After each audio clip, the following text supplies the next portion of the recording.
नमस्कार, आप लोगों का फ़ानी में स्वागत है। यहाँ पर देखेंगे यूपी कैडेट करंट अफेयर्स 2020-21 के अंतर्गत क्लास 7 में मोस्ट इम्पोर्टेंट 10 करंट अफेयर्स। तो इससे पहले आपके 6 पार्ट अपलोडेड हैं करंट अफेयर्स के, जो कि यूपी कैडेट एग्जाम्स के लिए मोस्ट इंपॉर्टेंट हैं। तो देखेंगे यहाँ पे क्लास 7 में मोस्ट इंपॉर्टेंट 10 क्वेश्चन को। वीडियो चला गया तो लाइक जरूर कीजिएगा और इसको ज़्यादा से ज़्यादा शेयर करिएगा ताकि मैक्सिमम लोग पास चीज़ें पहुँच सके। शुरू करेंगे और देखेंगे 1 बाय 1 सभी क्वेश्चन को। पहला क्वेश्चन रहा है आपके सामने, किसान दिवस मनाने की शुरुआत किस वर्ष हुई थी? In which year did the celebration of farmers day begin?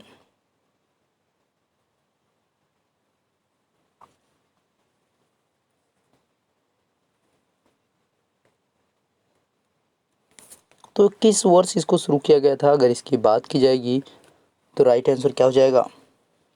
2001। कब मनाया जाता है? 23 दिसंबर को। चौधरी चरण सिंह जी के यहाँ पे जन्मदिवस के अवसर पर किसान दिवस के रूप में मनाया जाता है। चौधरी चरण सिंह का जन्मदिवस कब होता है? 23 दिसंबर को। मोस्ट इंपॉर्टेंट क्वेश्चन है, बार बार आपसे पूछा जाता है, तो ध्यान रखिएगा। 23 दिसंबर कब से मनाया जाता है? 2001 से। नेक्स्ट वन, हाल ही में लक्षद्वीप बचाओ अभियान शुरू किया गया है। लक्षद्वीप की राजधानी क्या है? रिसेंटली लक्षद्वीप बचाओ अभियान has been started. What is the capital of Lakshadweep? यहाँ पे लक्षद्वीप बचाओ का तात्पर्य मतलब यहाँ पे जैसे कि वनों की कटाई हो रही है और काफ़ी चीज़ें वहाँ पे जो है इस प्रकार से, जैसे फैक्ट्री वगैरह लगाना और नुकसानदेह वहाँ पे चीज़ें हो रही हैं। बेरोज़गारी वहाँ पे नहीं मिल रही है, तो इस वजह से जो है वहाँ पे लक्षद्वीप बचाओ अभियान भी चलाया जा रहा है। खनन शुरू कर दिया गया है, मतलब इसी वहाँ पे खुदाई चालू कर दी गई है, तो इस वजह से भी वहाँ के लोगों को काफ़ी दिक्कत हो रही है। लेकिन आपको बताना है कि लक्षद्वीप की राजधानी क्या है, तो लक्षद्वीप की राजधानी क्या है? कावरत्ती। नेक्स्ट वन, अंतर्राष्ट्रीय एवरेस्ट दिवस कब मनाया जाता है? When is international Everest day celebrated?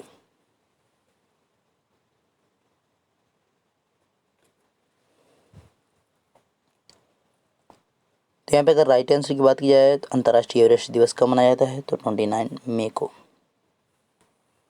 ध्यान रखिएगा, 1 मई को क्या है? मजदूर दिवस,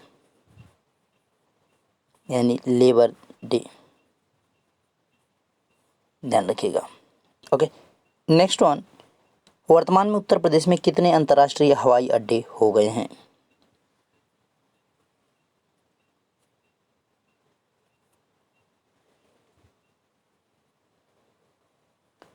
how many international airports are there in Uttar Pradesh at present?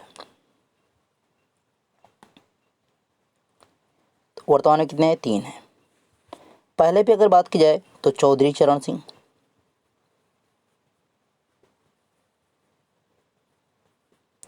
एक कहाँ पे है? चौधरी चरण सिंह का जो अंतर्राष्ट्रीय हवाई अड्डा है लखनऊ में, आपका एक। उसके बाद आपका दूसरे नंबर का कहाँ पे है? वाराणसी में है, लाल बहादुर शास्त्री वाराणसी में, लाल बहादुर शास्त्री अंतर्राष्ट्रीय। और तीसरा जो आपका शुरू किया गया वो कहाँ पे? कुशीनगर। तो अभी उत्तर प्रदेश में इंटरनेशनल जो अंतर्राष्ट्रीय यहाँ पर हवाई अड्डे कितने हो गए? 3 हो गए। ध्यान रखिएगा, आपसे इस प्रकार से भी पूछ सकता है चौधरी चरण सिंह अंतर्राष्ट्रीय हवाई अड्डा कहाँ पे है, तो ध्यान रखिएगा लखनऊ में। और लाल बहादुर शास्त्री कहाँ पे? तो वाराणसी में है। और कुशीनगर आपको ध्यान रखना है, कुशीनगर ही अभी उसका कोई नया नाम यहाँ पे नहीं आया है। ओके, 2 दिसंबर को राष्ट्रीय प्रदूषण नियंत्रण दिवस के रूप में मनाया जाता है। निम्न में से इसका संबंध किससे है? December 2 is celebrate as national pollution control day, which of the following is related to it? यानी 2 दिसंबर को तो राष्ट्रीय प्रदूषण नियंत्रण दिवस मनाया जाता है, इसने क्लियर कर दिया। ओके, अब कह रहा है कि भाई इसका संबंध किससे है, यानी जो आपके दिख रहे हैं दिसंबर 2 इज, यहाँ पे किससे रिलेट करता है, किससे संबंधित है? स्क्वेलिडनेस के यानी गंदगी से, फॉरेस्ट से, या सुंदरलाल बहुगुणा से, या भोपाल गैस ट्रेजेडी से? तो यहाँ पे राष्ट्रीय प्रदूषण नियंत्रण दिवस की बात की जाए तो भोपाल गैस त्रासदी से रिलेट करता है।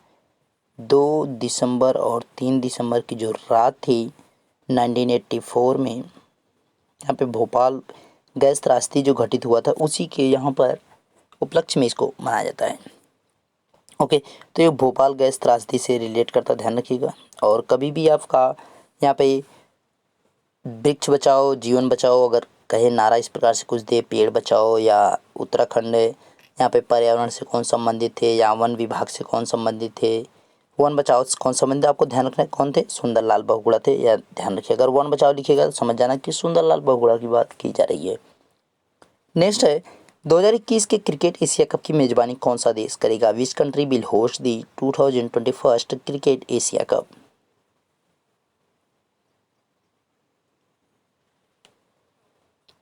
तो यहाँ पे किसके द्वारा की जाएगी? तो ये मेजबानी श्रीलंका के द्वारा की जाएगी, यानी होस्ट जो रहेगा वो कौन रहेगा? होस्टिंग कंट्री कौन है? श्रीलंका। जलवायु परिवर्तन प्रदर्शन सूचकांक 2020 में भारत को कौन सा स्थान प्राप्त हुआ है? What position has India got in the climate change performance index 2020?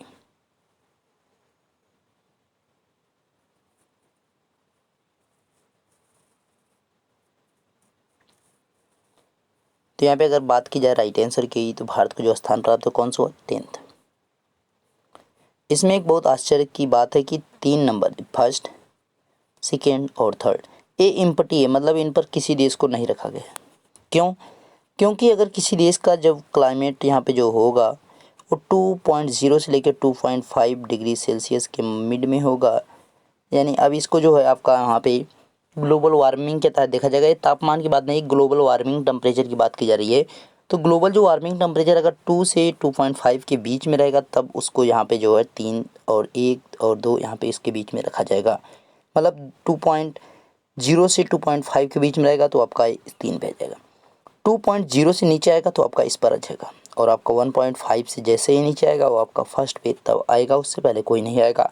यानी इसमें 3 जो स्थान है, पहले दूसरा तीसरा, ये सभी अभी क्या है? खाली है, यानी इम्पटी हैं।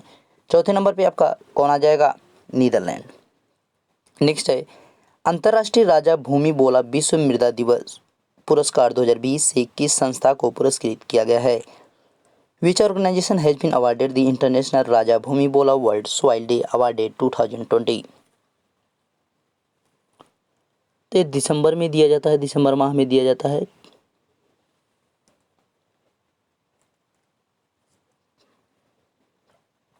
पाँच दिसंबर को दिया जाता है। तो विश्व मृदा दिवस पुरस्कार जो है 5 दिसंबर को यहाँ पे दिया जाता है, विश्व मृदा दिवस के रूप में यहाँ पे मनाया जाता है और इसी दिन दिया जाता है। इसको जो देता कौन है? FAO, food agriculture organisation, food and agriculture organisation के द्वारा दिया जाता है, जिसका मुख्यालय जो है जिनेवा इटली में है। ध्यान रखिएगा जिनेवा इटली में है। और यहाँ पे ये जो है किसके द्वारा शुरू किया गया था? थाईलैंड के द्वारा इसको शुरू किया गया था, ठीक है। लेकिन इसको जो है अंतर्राष्ट्रीय जो आपका कृषि का जो संगठन है उसके द्वारा इसको दिया जाता है, ठीक है। तो या और लेकिन ये दिया किसको गया, ये बात है। तो दिया किसको गया? ICAR को दिया गया। ध्यान रखिएगा ICAR, ओके, ध्यान रखिएगा। नेक्स्ट वन, कृषि मंत्रालय द्वारा 2020 में किस राज्य या केंद्र शासित राज्य को 100% जैविक खेती करने वाला राज्य घोषित किया गया है? विच स्टेट और union state has been declared as the 100% organic farming state by the ministry of agriculture in 2020? यानी कोई भी है आपका वो राज्य है या केंद्र शासित राज्य है, उसको जो है यहाँ पे घोषित किया गया है जैविक खेती करना। इससे पहले तो सिक्किम को किया ही गया था, लेकिन अभी 2020 में किसको और किया गया है?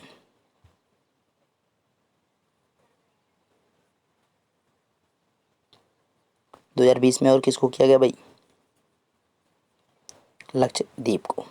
ध्यान रखिएगा लक्षद्वीप को यहाँ पे दूसरे राज्य के सेकेंड स्टेट कह सकते हैं। और अगर यहाँ पे बात करेंगे यूनियन टेरिटरी यानी यूटी में देखा जाएगा तो ये कैसा रहेगा? फर्स्ट स्टेट रहेगा। यानी राज्य में इसका क्रम जो आएगा वो सेकेंड नंबर, क्योंकि पहले पे जो है कौन है? सिक्किम है। और अगर यूटी की बात करेंगे यूनियन टेरिटरी में तो आपका पहले नंबर पे आपका लक्षद्वीप रहेगा, ठीक है। तो यहाँ पे ऑप्शन कौन है? डी। नेक्स्ट वन और लास्ट वन, विजन 2035 भारत में जन स्वास्थ्य निगरानी शीर्षक से श्वेत पत्र किसने जारी किया है? Vision 2035 who has released a white paper titled Public Health Monitoring in India? तो किसने शुरू किया है? यहाँ पे जो भारत में जन स्वास्थ्य निगरानी शीर्षक से एक श्वेत पत्र जारी किया गया वो किसने किया है? नीति आयोग ने जारी किया है। नीति आयोग के अध्यक्ष जो है नरेंद्र मोदी हैं। अगर बात की जाए उपाध्यक्ष की, राजीव कुमार हो जाएंगे। और यहाँ पे CEO की बात करेंगे तो अमिताभ कांत शुक्ल हो जाएंगे, ध्यान रखिएगा। तो आपके मोस्ट इम्पॉर्टेंट जो क्वेश्चन थे सभी कंप्लीट हो चुके हैं और मिलेंगे नेक्स्ट वीडियो में। तब तक देखते रहिए final Amitabh sir. Thank you.